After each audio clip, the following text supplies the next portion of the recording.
right now, we're very privileged to have one of our community leaders from the Battle Creek Community Foundation. She is the president and CEO of the Battle Creek Community Foundation.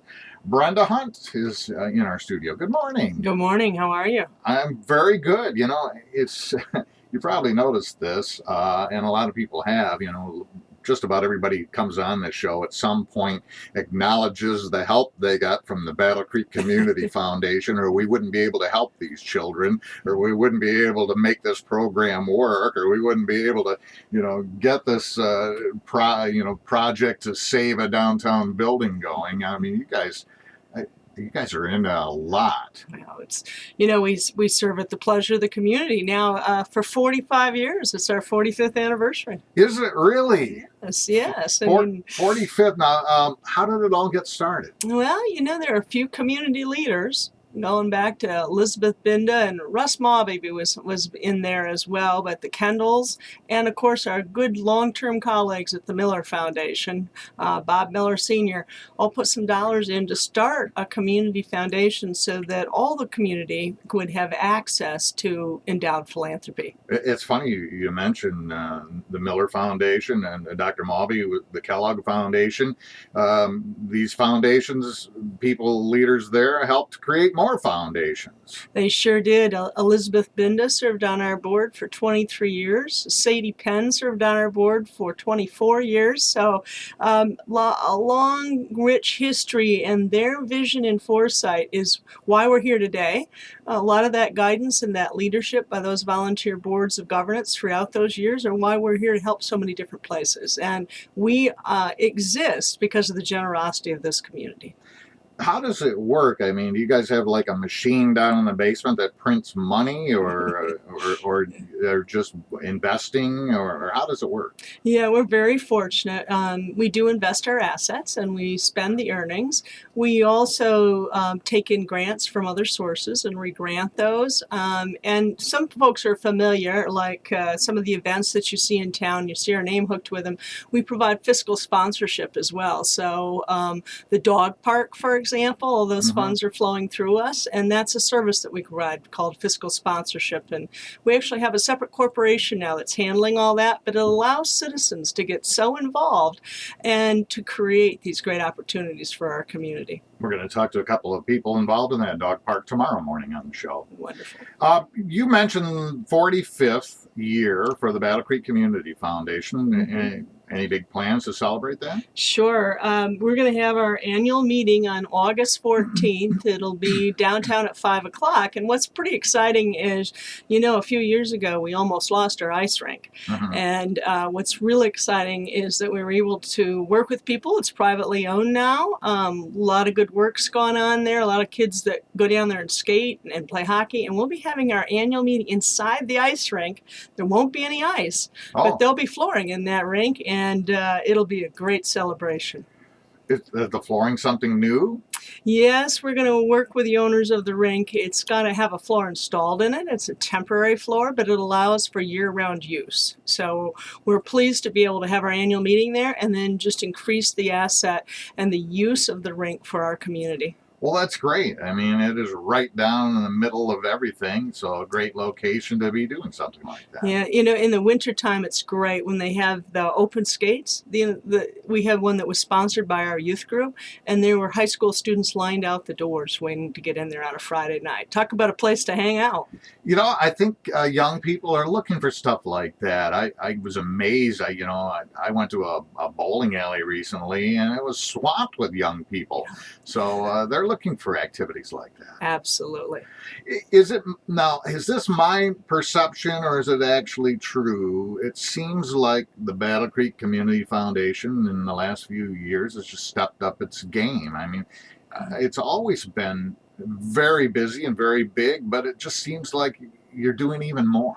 We have a very courageous leadership board at the Community Foundation, and if there's ever a time to step out for Battle Creek, it'd be now.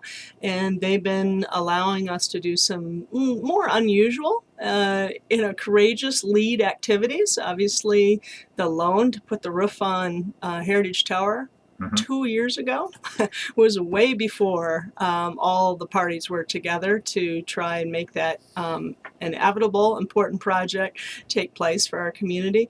And we're using our assets. Last year we built the football field, but developing the west end, the north end, and it's not just us. There are partners, and this community is working together in ways I've never seen it do that before. The Burnham Brook Center was founded many years ago, and I want to say, I don't know, like 8 or 10 years ago, it was in financial difficulty. There was a lot of difficulties down there. Um, you guys stepped in. You stepped in at the Community Foundation and have reinvented the place. It's now Yeah. the Cool Family Center. Yeah. I went down there this winter to pick something up, and I couldn't get a parking place, and that's a huge Yeah. parking lot. I mean, there were a lot of people down here. It was 10:30 in the morning. Yeah, thanks, Tim. We, the Community Foundation, bought and took over Burnham Brook 11 years ago. 11. And 90 days cash on hand at the time, and there were 50 employees. Today, there are just under 200 that work out of that building, and we're still keeping community space available. We own the parking lot across the street. We're creating a park across the street that'll be done this summer, right next to the restaurant that I think will be opening up sometime in the next year. So, yeah, that's part of the West End. And then, as we promised in 2015, we jumped the Washington Street intersection, went on over to partner with New Level Sports to get the football field in, where we'll be having some celebrations with New Level this summer too. Right, just down Michigan Avenue there. The Cool Family Center is going to get a renovation of the Lou Boyd Room, I understand, too. That's where I'll be playing tomorrow with the Lou Boyd Band. And thank you very much for sponsoring those monthly dances that are still going on. I mean, Lou was asked when Burnham Brook was first built, hey, would you put your band back together and do some dances? We could have a volunteer band and people could be a part of it and put on these monthly dances. Lou Boyd did. He's no longer with us, but the band is continuing, and those dances continue tomorrow night from 7 until 9:30. We hope to see you down there. But I understand there's big plans for the Lou Boyd Room. Yeah, you're very strategic in bringing this up because the Cool Board meets tomorrow morning. And we do have plans. Initial plans are $1 million to renovate the Lou Boyd Room, correct and update it, put actually new floor ceilings and new heating and cooling system in there, and create space. It will be one room when we get done, and create space for a theater. It's $1 million, and I have to take it to the board tomorrow. We have a proposal, and then I'm going to need to raise a little money out in the community as well. Oh, well, it would certainly be good. Right now, it's kind of an old style school all-purpose room. Yes. And it's good for a lot of things. It's great for not many. But along with that, we really haven't had a downtown theater for theater performance, for live performances, musical performances. We kind of don't have an art center. That's not what I mean. Like a performing arts center, and so this would really give us that. Yes, exactly. The second phase, or for real successful at raising money, calls for electric telescopic seating that we could move in. So it can be a theater in the round, or with 3 sides. And we're really putting some money into the acoustical system there. And yeah, I have to tell you, the architect had some unpleasant words about what that room looks like right now. But it is the flagship of the property, and I do believe it's a draw for downtown. And we've got a lot of capacity on Friday, Saturday, and Sunday. Let me tell you in particular. Sure, and I mean the parking, the access, it's a great location, and it is right there in the thick of our downtown. So that would be wonderful. Will there still be a place for dancing and for public meetings and all of that? Oh, absolutely. We're very committed to that. So we have actually turned down opportunities that could have generated more revenue for that center in order to keep public access and keep those activities in there. And this isn't the end of the capital plans that we have for the Cool Center. I hope someday we're out of office space, and I hope someday we'll be able to build out the courtyard. We could correct a lot of things with the building, create more office space that generates revenue, and build a couple more community spaces in there. We are talking Battle Creek Community Foundation today. And Brenda Hunt is the CEO and president of the Battle Creek Community Foundation. You guys also have gotten involved in a lot of festivals. I know the Cereal Festival. You had taken over there for a while and made sure that that was still going.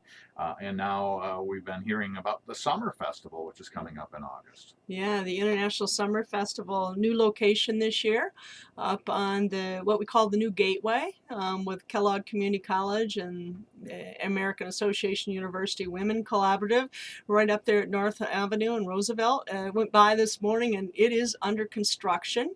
Great to see a new community space being developed, and again, that celebrates our diverse culture here in Battle Creek. And we've had a lot of folks. That one is being run and funded through the BC Vision work this year to really bring our community together. It's the third year. It'll be the third year of a new model, and it brings in over 1,500, right close to 2,000 people. Wow, fantastic. 3 days after the 45th anniversary thing at the rink, too. And as if all that wasn't enough, you're going to bring in former Tiger Brandon in. Yeah, we got called about his interest in coming to Battle Creek, and people called us to a meeting. And when we sat down with him, one of the things that was very important to us was to have access for our kids. I'm under the belief that a lot of our kids don't get access to baseball in a town that was known for baseball Right. anymore. And when I started to tell him the story that some of our kids couldn't afford to have a workshop, to pay the cost of a workshop, and they needed the exposure, he started writing stuff down. And he's just a wonderful individual, and you could tell right away. He said, I'm just writing down how many stations I would need to have for 200 or 300 kids, and how many people I'd have to have there, and who I could bring. And so that pretty well solidified our sponsorship in the deal right there. Can't wait to hear more about that, and of course more about the summer festival. Of course, a lot of times we talk on the show about downtown revitalization, and you guys have done a lot of this, what I guess what you call impact investing in places like the rink, which we talked about, the Record Box, the Milton. That's really important. If we don't have a downtown, it's all kind of pointless. Yeah, absolutely. So, it's all about our assets, which are, on a good day, about $135 million of assets at the Battle Creek Community Foundation. It's how we do business, it's how we make grants, and it's where we invest that money. And in some instances, we're able to do business. So the Record Box, we have a contract with them. So when they get done, we'll be running some space for them over the next 5 years. And the board just ramped up that dollars into their project early on so we could be part of the capital stack. So what we've heard is, you have a lot of assets that you carefully manage. You have a lot of board members that work really hard and contribute a lot. But it seems to me that it's going to require the entire community to get behind our community foundation. We can't just depend on you to do everything. Yeah, absolutely. So we're always looking for donors, and we have a specific focus that we're moving into in this 45th year, and that is all of the funds help us and help the community, but we're really going to start speaking about the concept of least restrictive funds. And briefly what that means is when people just give to education, or they give to downtown, or if they give to health, or they give to children's health. Those are broad topical areas, and we can attach their names and some legacy with those, but those allow us to be in show up in very broad categories of the word. Mm-hmm.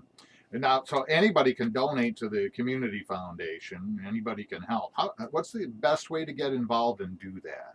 Yeah, absolutely. You can go to our website, and that you just heard the advertisement for the Battle Creek Community Foundation website. You can give us a call. We have people that answer the phones and sit down with you if you have an interest, a question. We're there. We're very hands-on and like to meet and touch our donors. We'll come out and talk with groups from that end. We have a lot of checks that come to our place, and we have folks that have this dear story of this person who'd been watching us for years, and they called me down one day because the staff said, you better come down. And he'd just been watching us and was very thankful for what he'd done. And he said, well, this will do you some good. And he handed us a $10,000 check over the counter. Oh my! I never had something quite that dear happen. Be nice if that happened every day. Yeah, yeah, but we love the $25, the 50, the 100. You can do it in honor of someone. You can set up a fund with us.